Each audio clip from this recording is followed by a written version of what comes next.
Hello, my name is Landon Whitsitt. I'm the Executive and Stated Clerk of the Synod of Mid-America. Thanks for taking time to check out this video introducing the Synod.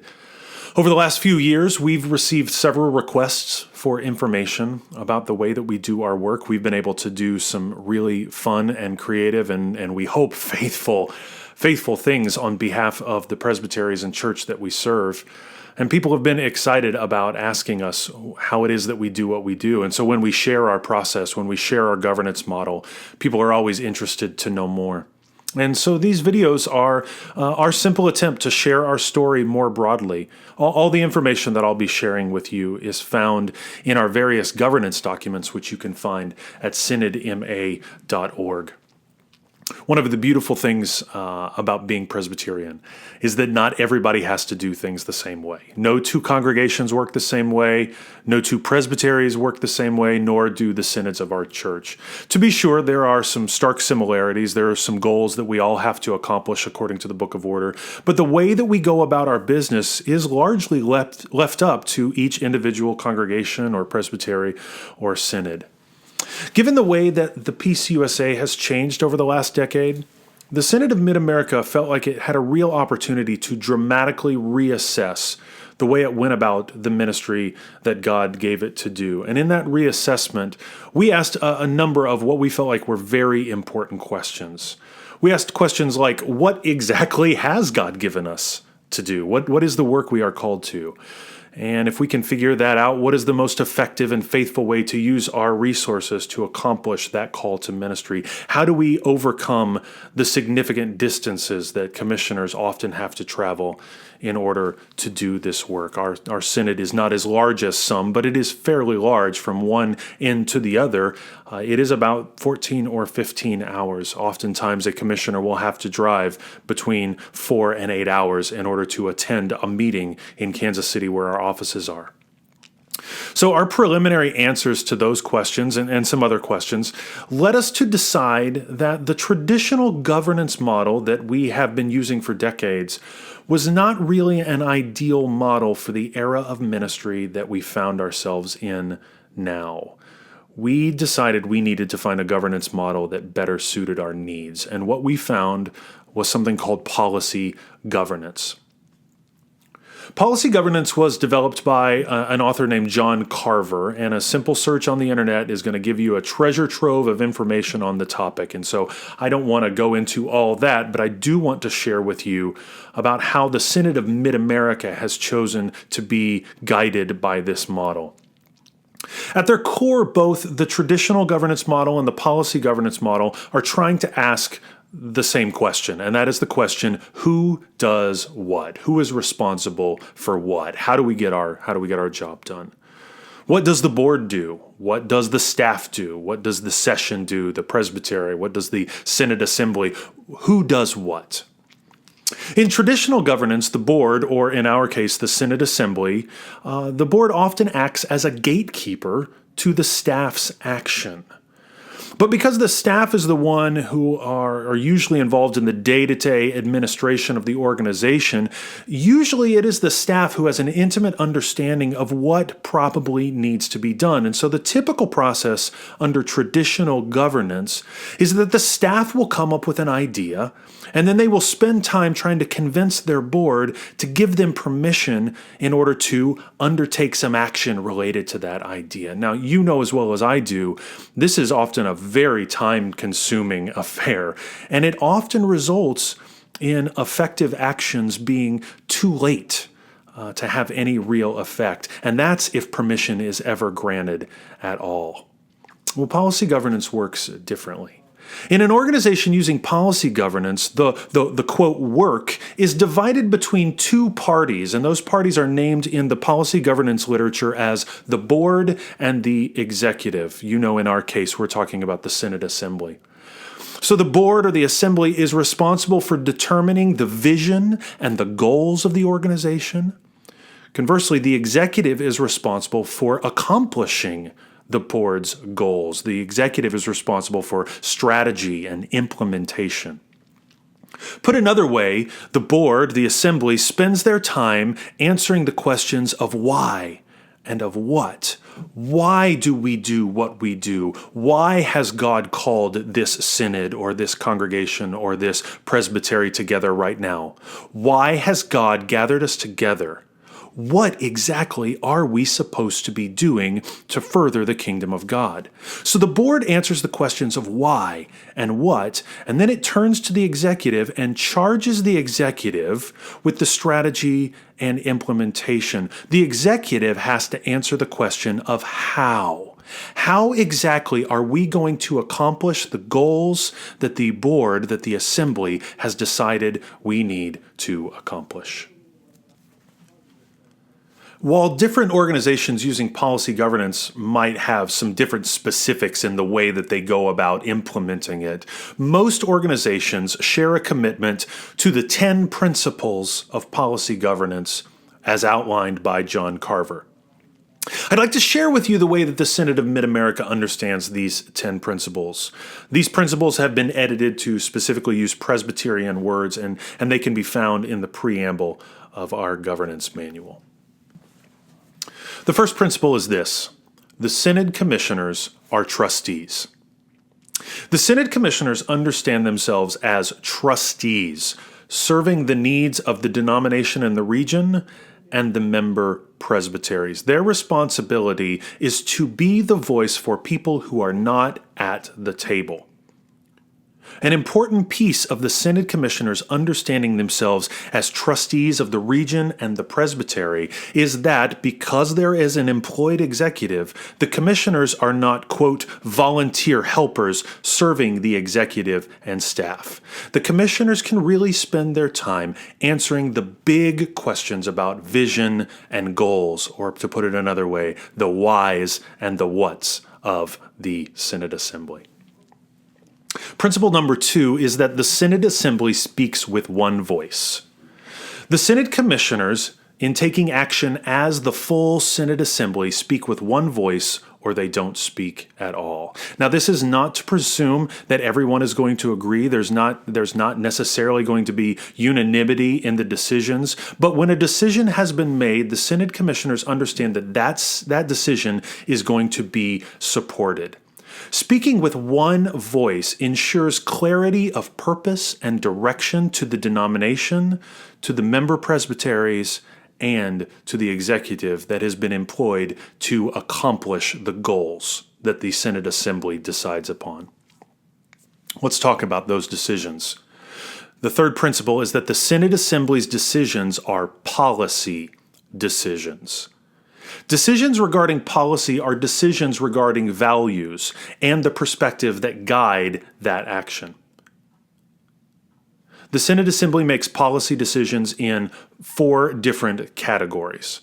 The first category is missional priorities. We'll talk about those in a minute. But the basics of our missional priorities, it answers the question, this policy answers the question, which needs do we want to meet? For whom, and at what cost or what value are we going to meet those needs? What kind of benefit are we going to bring to the church and the region that we are called to serve? The second kind of policy decision are governance policy decisions, and these are details regarding the Assembly's understanding of its own work and processes and procedures. How is the Assembly going to go about doing the work that it has been called to do? The third type of policy decision is the assembly-executive relationship. This is very clearly spelled out. And these are specifics about what the Synod Assembly is delegating to the executive and the method by which that executive's performance is to be reviewed. And the fourth policy decision that the Synod Assembly makes are executive expectations. And this is a list of expectations. These are behaviors that the Synod's executive is expected to exhibit in taking action to fulfill the missional priorities. The fourth principle of policy governance is that policies are defined broadly and then they are narrowed.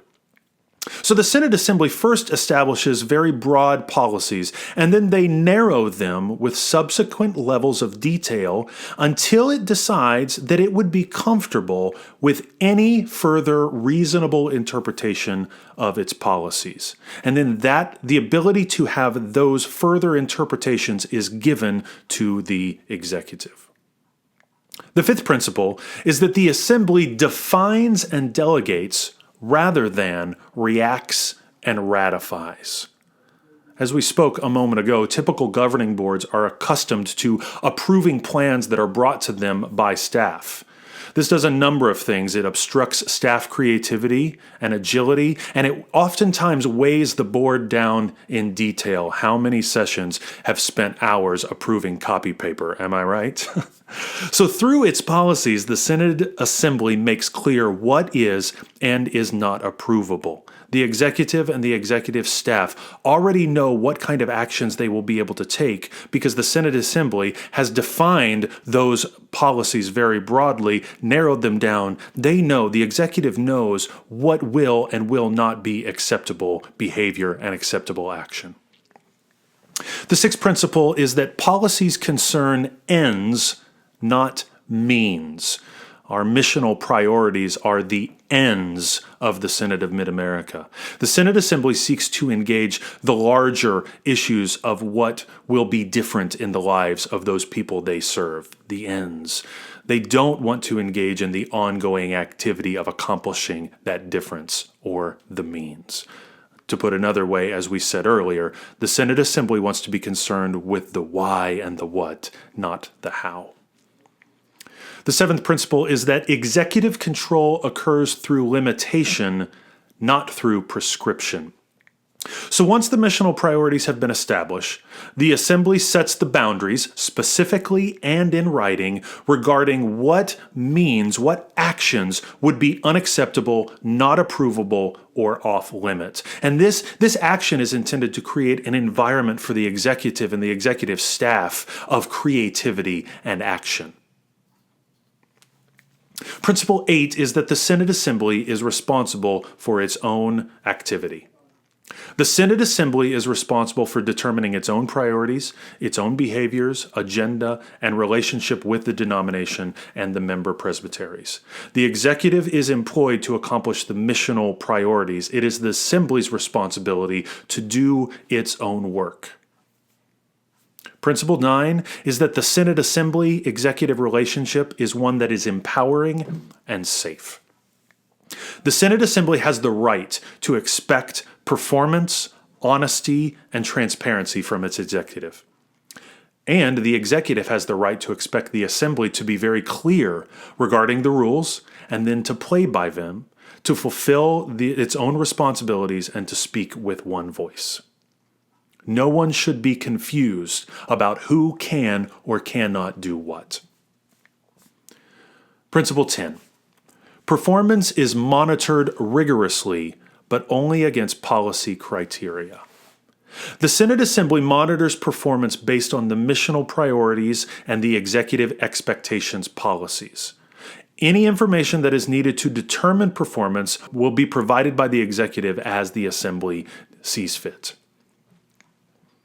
So vital to the Synod's work is the establishment of the missional priorities. This is the list that guides everything that the Synod does. All activities are aligned to accomplish this set of missional priorities. We believe that the missional priorities are so important that they are found as the first section of our standing rules. Currently, there are 10 missional priorities.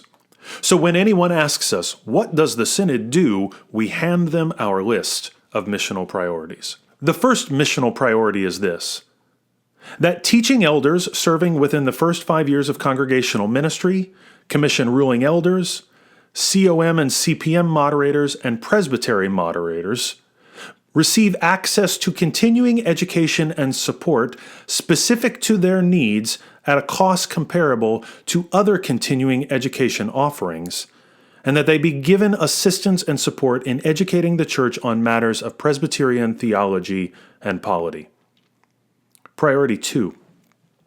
that the whole church receive the benefits of the continuing education and support offered to the synod's teaching elders, commission ruling elders, COM and CPM moderators, and presbytery moderators through various educational offerings at a cost comparable to other offerings. These two missional priorities are the priorities that align most specifically with our major programs. Our major programs are Gathering for Pastoral Sustenance, the program for our new pastors. Our program called Selah, which is an annual Sabbath event for our pastors and our commissional ruling elders. It also includes justification for the Theocademy program that we have been developing in the last year. Priority number 3 is that partnerships with other synods of the PCUSA be strengthened due to the synod's leadership and initiative. Currently, the General Assembly has asked the synods of the Church to explore whether or not they could combine or merge or shift their boundaries in order to join forces for new and creative mission. This priority is directly connected to that activity. Priority 4. That presbytery executive leadership, executive or general presbyters or their equivalents, that the presbytery executive leadership be provided with an ongoing space of community support and vocational creativity with their peers at no cost to them or their presbyteries. 4 to 5 times a year, the Synod gathers the executive and general presbyters of our 6-member presbyteries. We gather them together and we provide them with a space of peer support, where they can speak with their colleagues frankly and honestly and vulnerably, where they can learn with and from and alongside one another. Priority number 5 is similar, that presbytery stated clerks be provided with a space of community support with their peers at no cost to them or their presbyteries. Priority number 6. That cross-presbytery initiatives be supported financially, promotionally, and or through participation in planning and implementation.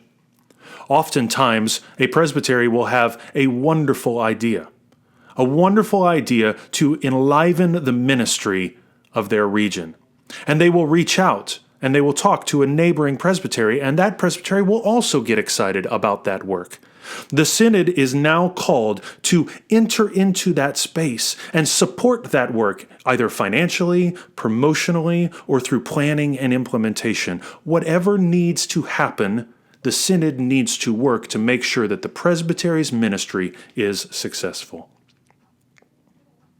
Number 7, that persons and groups identified as the intended beneficiaries of Synod of Mid-America designated funds are afforded access to those funds in a timely and clear process. Faithful women and men from years past have given good gifts to the Synod for the purpose of various kinds of ministry. It is our responsibility to make sure that those funds are administered fairly, correctly, and in a way that everyone knows that they are accessible. Number 8. That viable campus ministries serving public institutions be financially supported. Every year, one of our committees reviews applications from campus ministries and awards money to make sure that that ministry can keep going. Number 9. That covenant mission partners be supported financially and or through board participation. Currently, we have 4 organizations that we consider to be covenant mission partners. They are doing work that we cannot do. They are better equipped to do the work, and yet our Synod Assembly finds that work valuable, and so we contribute financially and on occasions participate as a member of their board. And number 10, that ecumenical partners in Kansas and Missouri obtain an enhanced understanding of ecumenicity due to the Synod's leadership and initiative. It has often been said that to be Presbyterian is to be ecumenical. We understand that we are not the only Christians that God has called to do work in this day and age, or indeed in any day and age. Therefore, we must attend to our ecumenical sisters and brothers. In order to do its work, the Assembly has chosen to organize itself into a limited number of committees and commissions. The Assembly has chosen to elect a committee on representation. And this Committee on Representation fulfills the responsibilities set forth in the Book of Order and also has the responsibility for nominating persons to serve on the Permanent Judicial Commission as our moderator, vice moderator, stated clerk, and treasurer. In accordance with the Book of Order, the Synod Assembly also elects yearly a Permanent Judicial Commission. And this Permanent Judicial Commission fulfills the responsibilities set forth in our rules of discipline. We have 4 typical standing committees. The first is the Committee on Governance. And the Committee on Governance reviews and recommends any changes to the bylaws and standing rules, assists the moderator and the stated clerk in planning the meetings of the assembly, designs and implements a process and procedures to review the executive's performance relative to the missional priorities and executive expectations, and annually recommends to the Synod Assembly any changes in the executive's terms of call. The Synod employs a Committee on Finance. The Committee on Finance recommends a broadly stated budget that reflects the Synod's established missional priorities, operational, and administrative needs. The Committee on Finance monitors and oversees all invested funds, arranges for an annual audit or financial review, and recommends any changes in records, internal controls, or procedures as it deems necessary. Our final 2 committees take their name from a section of the Book of Order specifically delineating who the Synod is and what the Synod is supposed to do.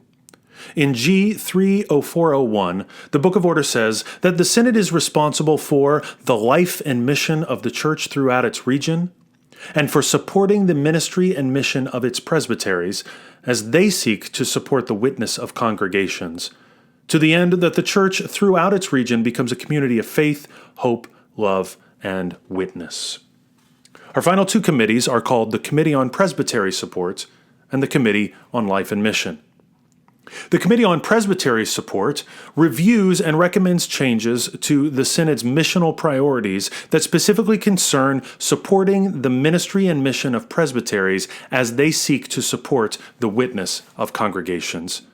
And the Committee on Life and Mission reviews and recommends any changes to the Synod's missional priorities concerning the life and mission of the Church throughout the region. We hope that this brief introduction into the governance model and values of the Synod of Mid-America have been helpful for you. If you have any questions, please do not hesitate to call our office or send us an email. We would love to talk to you more about this. Peace be with you.